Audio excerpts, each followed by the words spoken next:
Hi friends. तो आज के वीडियो में हम लोग बात करेंगे गोलीय दर्पण द्वारा बना प्रतिबिंब का निर्माण। तो इससे पिछले वाला वीडियो में हम लोग समतल दर्पण के ऊपर बात किए थे। समतल दर्पण क्या होता है, उसमें क्या प्रतिबिंब बनता है, जब दो दर्पण आपस में समांतर है या पैरेलल है या किसी भी एंगल पर है तो उसका प्रतिबिंब किस तरह से बनेगा। तो हम लोग समतल दर्पण के ऊपर बात कर चुके हैं। अब आते हैं हम लोग गोलीय दर्पण के ऊपर देख लेते हैं। गोलीय दर्पण में प्रतिबिंब कैसा बनता है, उसका नेचर क्या होगा, प्रतिबिंब वास्तविक होगा कि इमेजिनरी होगा, ये इमेजिनरी या वास्तविक जो होगा इसका नेचर कैसा होगा, इसके ऊपर हम लोग बात करेंगे। और प्रतिबिंब यदि वास्तविक बनेगा तो उसका नेचर क्या होगा, वस्तु से बड़ा होगा छोटा होगा, इसके बारे में हम लोग बात करेंगे। तो सबसे पहले देख लेते हैं जो गोलीय दर्पण है इसका कुछ रूल होगा। प्रकाश की किरणें जब गोलीय दर्पण पड़ेगा तो उसका कुछ प्रॉपर्टीज होगा, उसके बारे में हम लोग थोड़ा देख लेते हैं।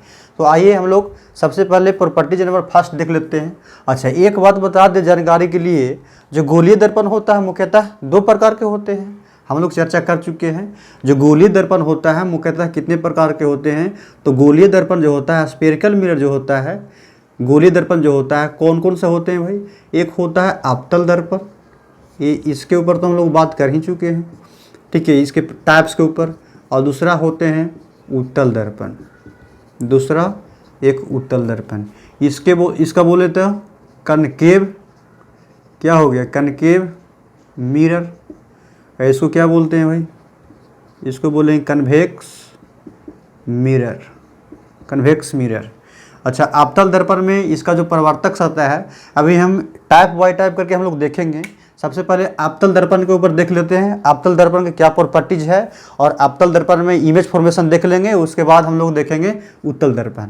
तो सबसे पहले हेडिंग लगा लेते हैं, आपतल दर्पण द्वारा बना प्रतिबिंब, या इसके कुछ टर्मिनोलॉजी पर भी हम लोग बात कर लेते हैं, आपतल दर्पण, ठीक है। तो हम लोग हेडिंग लगा लेते हैं आपतल दर्पण के ऊपर। ये जो है आपतल दर्पण, ठीक है। आपतल दर्पण यदि लिखे तो क्या हो गया, concave mirror, concave a mirror हो गया आपतल दर्पण।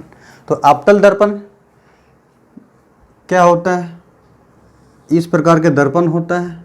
इसका परावर्तक सतह जो होता है ये तो आप जब जान चुके हैं, इसका जो परावर्तक सतह जो होता है अंदर की ओर होता है, ठीक है।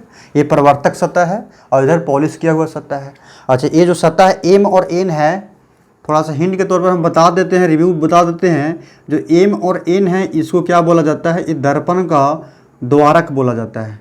दर्पण का क्या बोलेंगे, द्वारक। अच्छा, द्वारक के जो मध्य बिंदु है इसको क्या बोलेंगे, ध्रुव बोलेंगे, जिसको पोल बोलते हैं, ध्रुव बोला जाता है, जिसको पोल बोलेंगे हम। जो P है, एम एन के मध्य बिंदु जो है ध्रुव कहलाता है। और यहाँ से जो ये गोलीय दर्पण है, जो आपतल दर्पण है किसी गोलीय दर्पण का एक भाग ही है, तो इसका जो सेंटर होगा ये सेंटर ए होगा। अब सेंटर से, ठीक है, इसके केंद्र से और ध्रुव की ओर एक लाइन यदि खींच देते हैं तो इसी लाइन को हम लोग बोलेंगे मुख्य अक्ष, ठीक है, जिसको बोला जाता है प्रिंसिपल एक्सिस, इसको बोलेंगे प्रिंसिपल एक्सिस, ठीक है, मुख्य अक्ष। अच्छा, और क्या बता दें, यदि इसका त्रिज्या के बारे में बात करें तो ये जो सी से लेके पी तक जो पॉइंट है ये आपका कहलाएगा त्रिज्या, ठीक है। तो इसी को बोला जाता है वक्रता त्रिज्या। जो आर है उसका क्या बोलेंगे, वक्रता त्रिज्या, जिसको रेडियस ऑफ कर्वेचर बोला जाता है। इसका सेंटर को, केंद्र को बोलेंगे वक्रता केंद्र बोलेंगे। वक्रता त्रिज्या ये हो गया, त्रिज्या हो गया, और ये आपका हो गया वक्रता केंद्र हो गया, सी वक्रता केंद्र हो गया। रेडियस सेंटर ऑफ कर्वेचर इसको बोलेंगे, वक्रता केंद्र, रेडियस ऑफ कर्वेचर बोलेंगे। अब इसमें क्या बोल सकते हैं, इसका अच्छा फोकस के बारे में थोड़ा सा देख लिया जाए, इसका फोकस पर भी चर्चा होता है। तो फोकस क्या होता है, देखिए मान लिया जाए कि प्रकाश की किरण जो है यहाँ से ये मुख्य अक्ष के समांतर, ये मुख्य अक्ष के समांतर, मुख्य अक्ष है सी से लेकर पी तक जो लाइन गया है, ये जो है आपतल दर्पण के या गोलीय दर्पण के केंद्र से ध्रुव की ओर जो लाइन जाती है उसी को बोलते हैं मुख्य अक्ष या प्रधान अक्ष, इसी को बोलते हैं। अब इसके समांतर यदि कोई प्रकाश की किरण ऐसे, ठीक है। मुख्य अक्ष के समांतर यदि कोई प्रकाश किरण जाती है और दर्पण से यहाँ टकराने के बाद मुख्य अक्ष के जिस बिंदु पर, मुख्य अक्ष के जिस बिंदु पर कटती है, तो यही तो कट रही है, मुख्य अक्ष के जिस बिंदु पर कटती है उसको क्या बोलेंगे, उस पॉइंट को या उस बिंदु को हम लोग बोलेंगे फोकस। यही है भाई फोकस। अच्छा, इधर से भी देख लीजिए, यदि इधर से प्रकाश की किरण ऐसे जाएगी तो दर्पण से परिवर्तन के बाद यहाँ पर ऐसे रिफ्लेक्ट होगा। आप लोग अच्छा से बना लीजिएगा, ठीक है। ये ऐसे रिफ्लेक्ट होगा, तो ये वाला जो पॉइंट हुआ, ठीक है, मुख्य अक्ष के इसी पॉइंट पे कटा है, तो ये वाला पॉइंट को हम लोग बोलेंगे फोकस, ठीक है, फोकस बोलेंगे। तो यहाँ से हो गया एफ, ये क्या हो गया भाई, एफ फोकस हो गया।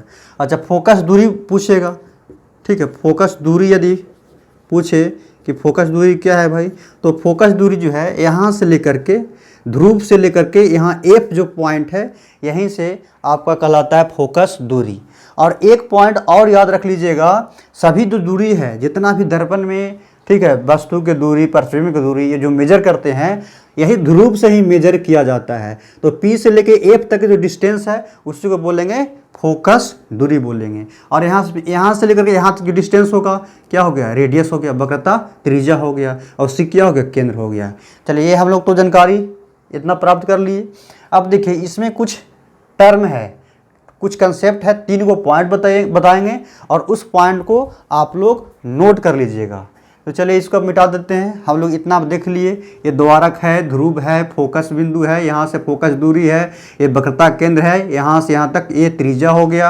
अब फोकस क्या होता है, जब मुख्य अक्ष के समांतर जब कोई प्रकाश से किरण जाती है तो दर्पण से परावर्तन के बाद मुख्य अक्ष के जिस बिंदु पर कटती है उसको हम लोग बोलेंगे फोकस बिंदु। अच्छा, ये तो आप तल दर्पण में देख रहे हैं, जो वास्तविक किरण ऐसे प्रकाश की ऐसे जा रही है तो यहाँ पर कट रहा है, तो इसको बोलेंगे फोकस बिंदु। और उत्तल में देखिएगा तो ऐसे वास्तविक रूप से नहीं कटता है, वो कटता हुआ प्रतीत होता है। यहाँ पर देखिएगा, यदि उत्तल दर्पण हम यहाँ पर बनाए ऐसे, ठीक है, यहाँ पे देखिए, यदि उत्तल दर्पण हम यहाँ पे बनाएंगे, आगे हम डिटेल्स में बताएंगे इसको। देखिए, ये जो है उत्तल दर्पण है और यहाँ से एक्स मान लीजिए, वाई मान लीजिए, ये द्वारक हो गया और द्वारक के मध्य बिंदु ध्रुव हो गया। और यहाँ से एक लाइन खींचिए, लाइन खींचने के बाद ये मुख्य अक्ष आपका यही है, मुख्य अक्ष यही है, और यहाँ से आपका इधर केंद्र हो गया, ठीक है, वक्रता केंद्र हो गया। अब ये मुख्य अक्ष का समांतर प्रकाश किरण ऐसे जाएगी और दर्पण परावर्तन के बाद यहाँ ऐसे रिफ्लेक्ट हो जाएगी, और यहाँ से भी ऐसे आएगी मुख्य अक्ष के समांतर और टकराने के बाद ऐसे रिफ्लेक्ट हो जाएगी। तो यहाँ पर देखिए, यहाँ इधर तो मिल नहीं रहा है, तो कहाँ से मिलेगा भाई, ये यहाँ से मिलता हुआ प्रतीत, यहाँ से ऐसे, चाहे ऐसे मिलेगा, केंद्र से नहीं, यहाँ से ऐसे मिलेगा और इसका ऐसे मिलेगा। तो ये आपका इधर फोकस हो गया।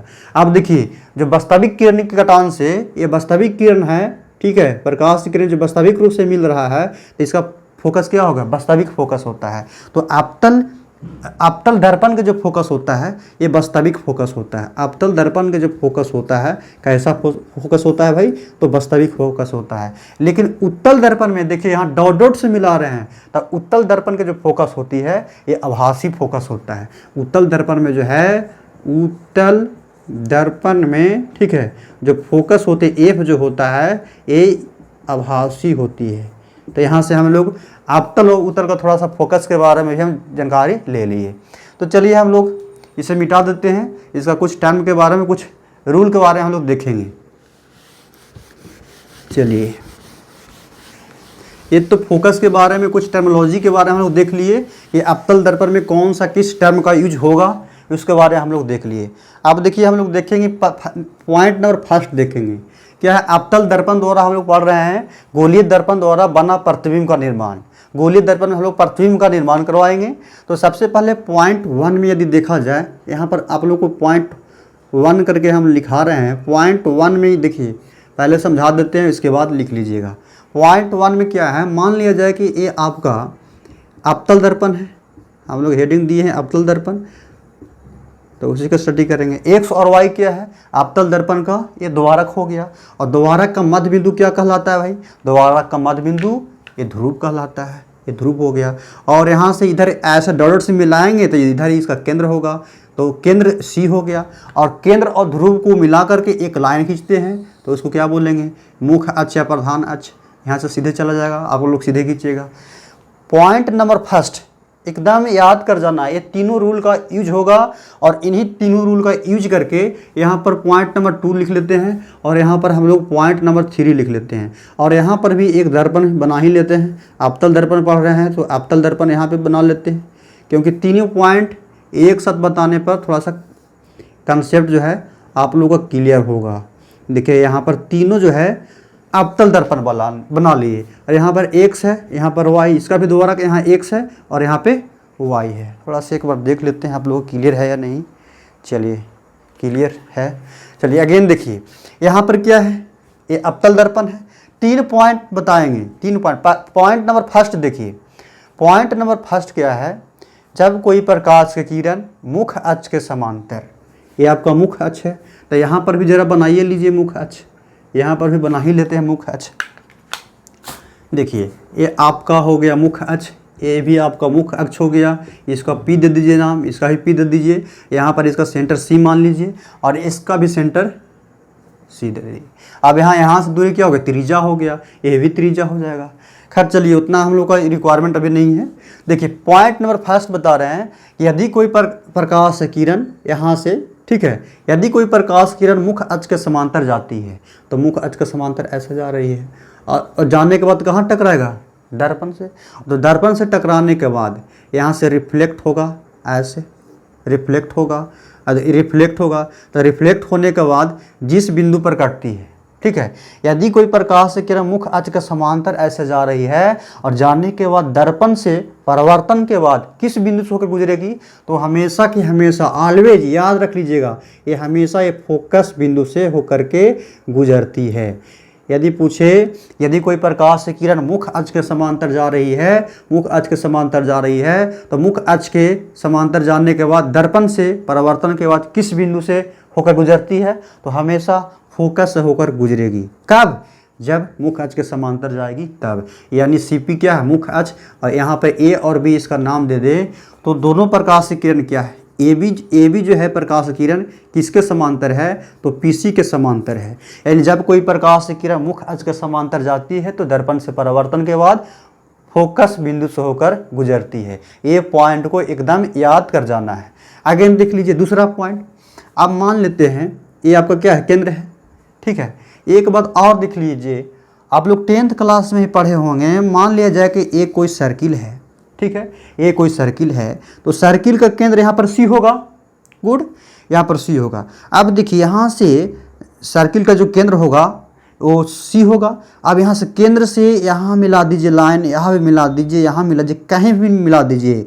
वृत्त के, ठीक है, वृत्त के केंद्र से होकर के परिधि पर जो लाइन जाती है, यहाँ वृत्त के केंद्र है, कहीं भी पॉइंट खींच दीजिए इस वृत्त पर, सभी 90 डिग्री का कोण बनता है, 90 डिग्री का कोण बनता ही बनता है। ये नियम है, रूल है, ठीक है। यदि कोई वृत्त के केंद्र से यदि कोई एक ऐसा लाइन खींचे जो कि परिधि को टच करे, सर्कमफ्रेंस को यहाँ पे टच करे, तो ये जो लाइन है और सी और यहाँ पर जो टच कर रहा है उसके बीच का जो एंगल होता है 90 डिग्री होता है। ज़रा इसमें देखिए ये क्या है, अवतल दर्पण पढ़ रहा है तो अवतल दर्पण क्या होता है, अवतल दर्पण का डिफिनेशन क्या होता है, वैसा दर्पण, ठीक है, गोलीय दर्पण का वह भाग जिसका परावर्तक सतह अंदर की ओर धंसा हुआ हो। गोलीय दर्पण, तो दर्पण कैसा रहेगा, गोल रहेगा। तो यदि ऐसे गोल बनाए हैं, ठीक है, गोल बनाए दर्पण, तो इसका केंद्र तो सी रहबे करेगा, तो इसीलिए इसका केंद्र क्या है, सी है। अब हम इस पॉइंट के यूज कर रहे हैं। अब देखिए यहाँ से यहाँ पर पॉइंट मिलाएंगे तो एक केंद्र हो जाएगा। तो जरा यहाँ से यहाँ पॉइंट मिलाइए तो इसका केंद्र होगा कि नहीं होगा, देखिए नॉर्मल होगा कि नहीं, केंद्र ये नॉर्मल होगा कि नहीं। ये यहाँ से यहाँ तक ये कितना डिग्री का यहाँ से कोण बनाएगा, तो 90 डिग्री। इसी प्रकार से यहाँ से हम ये ऐसे डॉट से ऐसे हम वृत्त खींचेंगे, ऐसे खींचेंगे तो गोलीय दर्पण बना कि नहीं। अब यहाँ से ऐसे हम डॉट से मिलाएंगे, ऐसे डॉट से, तो ये यहाँ पे कितना डिग्री का कोण बनेगा, 90 डिग्री का, जो कि नॉर्मल का काम करेगा, लंब का काम करेगा दर्पण पे। अब यहाँ से दूसरा नियम, चलिए इसको हम मिटा देते हैं। इसको सिर्फ समझाने के लिए बताए हैं कि जब केंद्र से कोई लाइन यहाँ पे सी से यहाँ पर दर्पण पर लाइन मिलाएंगे, कोई लाइन खींचेंगे तो यहाँ पे एंगल कितना बनेगा, 90 डिग्री। और ये जो काम करेगा अभिलंब का काम करेगा। इसको डॉट से अगेन आगे मिला दिया जाए तो इसको हम क्या बोल सकते हैं, इसको हम अभिलंब बोल सकते हैं, जिसको हम नॉर्मल बोलते हैं, नॉर्मल बोल सकते हैं। अगेन देखिए, अगेन इसमें क्या है, इसको मिटा दीजिए। फर्स्ट पॉइंट तो याद हो गया, जब कोई प्रकाश की किरण मुख्य अक्ष के समांतर जाती है तो जाने के बाद दर्पण से परावर्तन के बाद कहाँ से होकर गुजरती है, तो फोकस होकर गुजरती है। दूसरा याद कर जाइएगा, जब कोई प्रकाश की किरण केंद्र से होकर गुजरती है, ऐसे केंद्र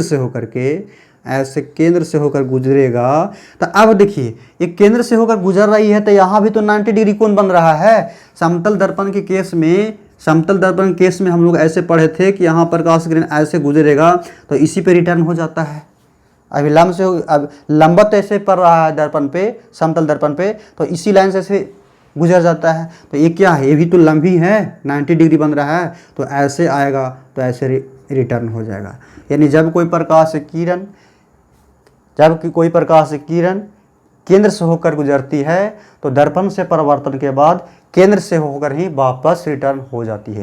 यानी सी से आएगा तो सी से ही कोण बना करके चला जाएगा। ऐसा क्या हुआ, इस कंडीशन को देखिए, हम लोग प्रकाश के परावर्तन का नियम पढ़े हैं, आपतन कोण परावर्तन कोण के बराबर होता है। और कोण का डिसाइड कहाँ से करते हैं, तो कोण का डिसाइड जो है नॉर्मल से करते हैं। देखिए जब समतल दर्पण पढ़े थे तो यहाँ पर ऐसे करके हम लोग जो है ऐसे कि नॉर्मल बनाए थे और यहाँ से इंसिडेंट करवाया था, यहाँ रिफ्लेक्ट हुआ था, तो ए वाला कोण और ए वाला कोण आपस में बराबर था।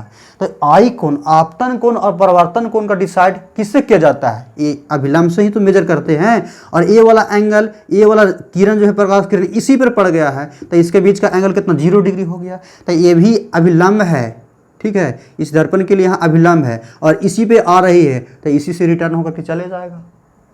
ठीक है, तो इसीलिए जब कोई प्रकाश की किरण सी से आता है तो सी से होकर के रिटर्न हो जाता है, क्योंकि वहाँ अभिलंब, एंगल का डिसाइड हम लोग अभिलंब से ही तो करते हैं। तो एंगल इस कंडीशन में एंगल 0 डिग्री बना करके आ रहा है अभिलंब से और 0 डिग्री पर ही रिफ्लेक्ट हो रहा है। इसीलिए सी से जब प्रकाश की किरण केंद्र से होकर जाती है तो दर्पण से परावर्तन के बाद केंद्र से ही होकर के गुजर जाती है। तो दूसरा पॉइंट हम लोग देख लिए, यहाँ से मुख्य अक्ष के समांतर जाएगा तो फोकस से गुजरेगा, सी से जाएगा तो सी से होकर ही रिटर्न हो जाएगा। तीसरा देखिए, तीसरा क्या करना है, जब कोई प्रकाश किरण, अच्छा यहाँ देखिए, यहाँ एफ हो गया, यहाँ फोकस हो गया, मान लीजिए यहाँ फोकस बना लेते हैं। अब जैसे ही फोकस से होकर ऐसे गुजरेगा प्रकाश किरण ऐसे, ठीक है, तो यहाँ पर इसके लिए यहाँ से नॉर्मल बनाएंगे हम, क्योंकि सी से दर्पण के किसी भी पॉइंट पर बना दीजिएगा तो अभिलंब का काम करेगा, अभी जस्ट बताए। और यहाँ से ऐसे कोण बनाते हुए ये ऐसे समांतर रिफ्लेक्ट हो जाएगा। अब यहाँ से फिर गुजारिएगा प्रकाश की किरण, यहाँ से ऐसे, ठीक है, चाहे ऐसे गुजारिएगा, दूसरा किरण गुजार देते हैं, ये प्रकाश की किरण को ऐसे गुजारेंगे हम, यहाँ से ऐसे, तो टकराने के बाद ऐसे एक दूसरे का समांतर चला जाएगा। तो ये पॉइंट क्या कह रहा है, ये पॉइंट कह रहा है कि जब कोई प्रकाश किरण, ठीक है, फोकस से होकर के गुजरती है, जब कोई प्रकाश किरण फोकस से होकर गुजरती है तो दर्पण से परावर्तन के बाद कहाँ जा रही है, देखिए तो मुख्य अक्ष के समांतर। यानी फोकस से होकर गुजरेगी तो दर्पण से परावर्तन के बाद मुख्य अक्ष के समांतर, और सी से होकर गुजरेगा, सी से लाइन गुजारेंगे, यानी वक्रता केंद्र से लाइन गुजारेंगे तो वक्रता केंद्र से ही वापस रिटर्न हो जाएगा। अब इसमें मुख्य अक्ष के समांतर गुजारेंगे तो कहाँ से गुजरेगा, फोकस से होकर, दर्पण से परावर्तन के बाद कहाँ से गुजरेगा, फोकस से। देखिए कुछ नहीं, बहुत ईजी है। जब कोई प्रकाश की किरण मुख्य अक्ष के समांतर गुजारेंगे तो कहाँ से गुजरना, दर्पण से परावर्तन के बाद टकराने के बाद कहाँ से गुजरेगा, एफ से। दूसरा पॉइंट, यदि सी से गुजारेंगे तो टकराएगा दर्पण से, दर्पण से टकराने के बाद कहाँ से होकर रिटर्न होगा, सी ए से, जिस रास्ता से आया था उसी रास्ता से चला जाएगा। अब इसमें फोकस से होकर गुजारेंगे तो मुख्य अक्ष के समांतर जाएगा, फोकस से गुजारेंगे तो समांतर, समांतर गुजारेंगे तो फोकस से होकर गुजारेंगे तो सी से ही रिटर्न हो जाएगा। ये 3 पॉइंट का यूज है दर्पण का इमेज बनाने में, अवतल दर्पण द्वारा इमेज का फॉर्मेशन करने में। किसी भी दर्पण का यूज कर लीजिए, चाहे उत्तल या अवतल को, यही 3 गो पॉइंट का यूज है। इसको थोड़ा अच्छा से समझ जाइए, इसके बाद हम लोग अगेन देखते हैं। चलिए हम लोग अगेन देख लेते हैं अब। हाँ तो चलिए इसे लैंग्वेज के रूप में लिख दिए हैं, इसे चाहे तो आप लोग लिख सकते हैं।